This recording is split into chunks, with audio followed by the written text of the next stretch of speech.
Hi everyone, Becky here and welcome back to my channel. Today we are going to be doing a quick fun tutorial on how to make a no-sew hair bow.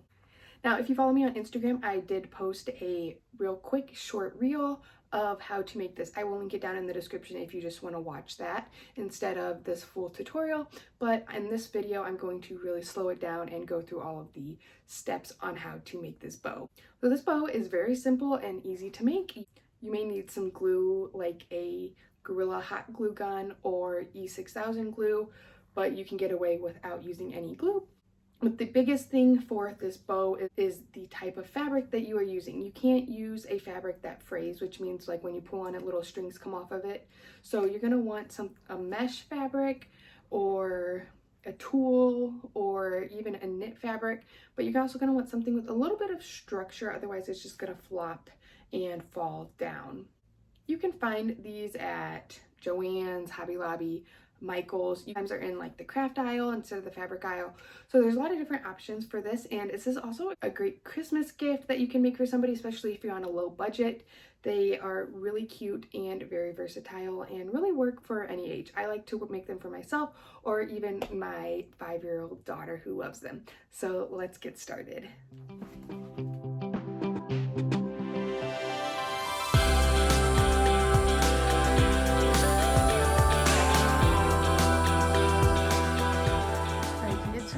Talk about the supplies we need, and these can vary a little bit based on what you have available to you, but you're gonna need a clip of some sort. I prefer alligator clips.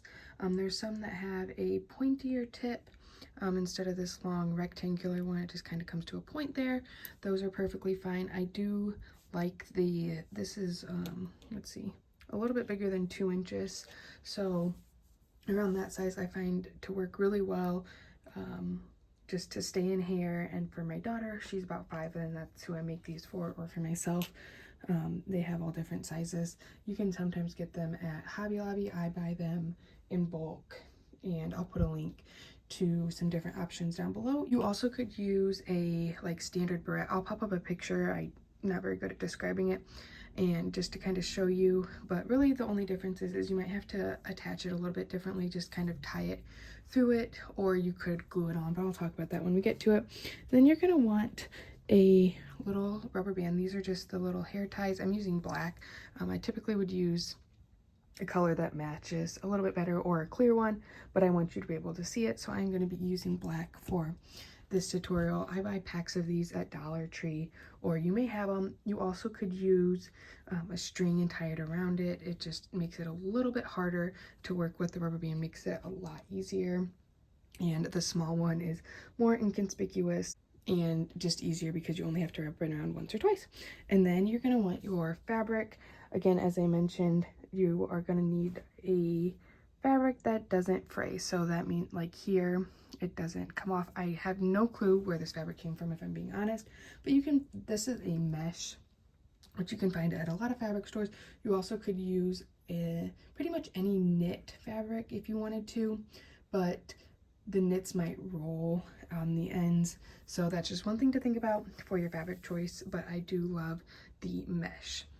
So the first thing that we're going to do is we're going to cut out our pieces, and for my preference, I like to do my bow piece at about 36 inches long and 3 inches wide. Now you can adjust this to your preference if you want it to be larger or smaller. I do think that the 3 inches wide is a pretty good width, just to keep it standard, and then if you add length, it's just going to make your tails a little bit longer, because you don't want your bow to get too big or it's going to be too droopy.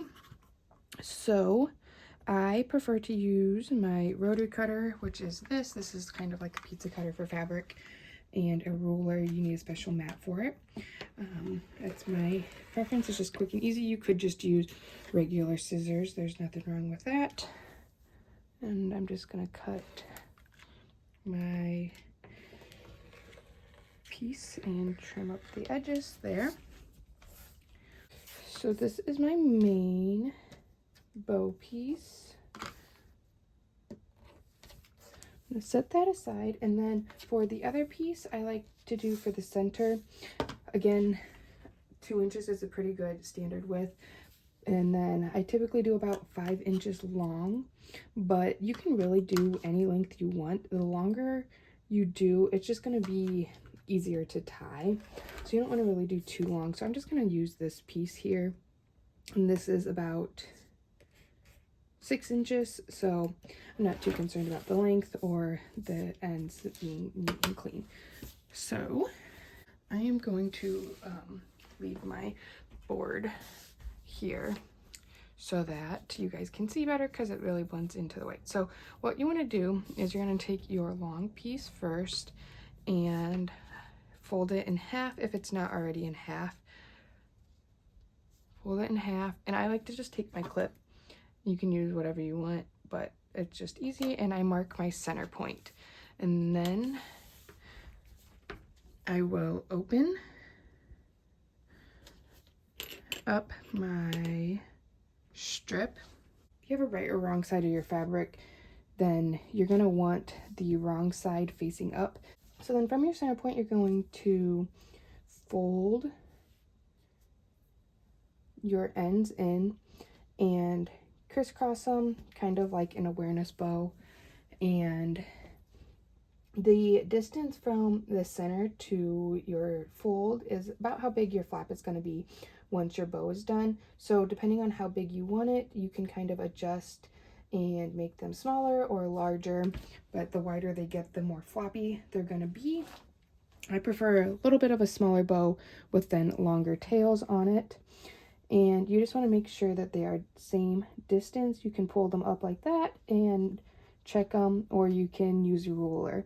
Once you have your bow settled how you want it in your sizing, I pull out my marker, and then I just start at the bottom, and you kind of like fan fold and pinch your pieces just as you go up. Carefully keep pinching it, get to the top. And so here you can see my bow a little bit. And then this is where your rubber band comes in. You're just going to take your rubber band, keeping your fingers pinched on that point. So if you weren't using a rubber band, you could just kind of wrap a string or tie around it, but it does get a little bit hard if it's just you. So you just take your rubber band, get it on the center, and I like to wrap mine 2 times just to really secure it. If your fabric's a little bit thicker, you could probably get away with 1. And then you can just lay your bow out and check it. You can see here how I got a little bit uneven, so you can just kind of pull that tail or the flap, whichever one you're needing to even out, and just fluff it up a little bit, make it look pretty. And then if you don't have a right or wrong side, you can kind of play with it and see which side you like better. But if you have a right side to your fabric, you want the right side facing up at this point. So now we're going to take our centerpiece and we are going to fold it into thirds. So I like to fold it. And again, so here you would want the wrong side facing up before you did this. If you have a wrong or right side, you're going to fold it in thirds, just kind of overlapping those ends. And then you're going to flip it so that the piece with the raw edge where you folded it in the back is on the back. And just get it over the front here and hold it. And then I flip it around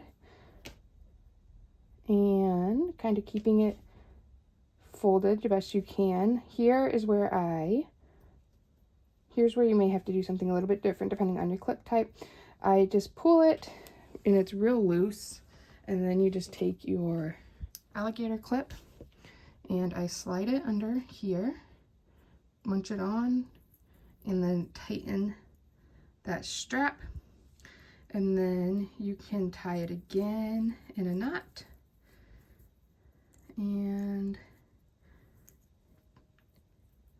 like that, and then you can just trim the tails. Now, if you were doing it on like a barrette, you may have to slide it through the barrette before you tie it to secure it, or you could glue it. You always could just add a little bit of glue now to this here to secure it, or you could just tie it and then glue this on. I recommend using either like a really hot glue gun, like a Gorilla Glue or an E6000 glue.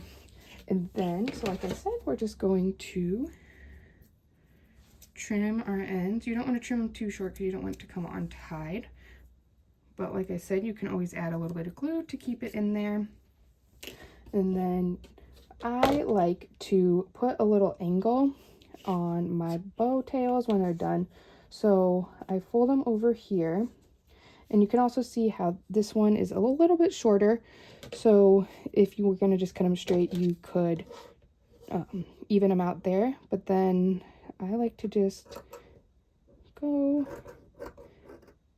and snip. And I always start from what would be the middle side of my tail so that the angle is longer in the middle.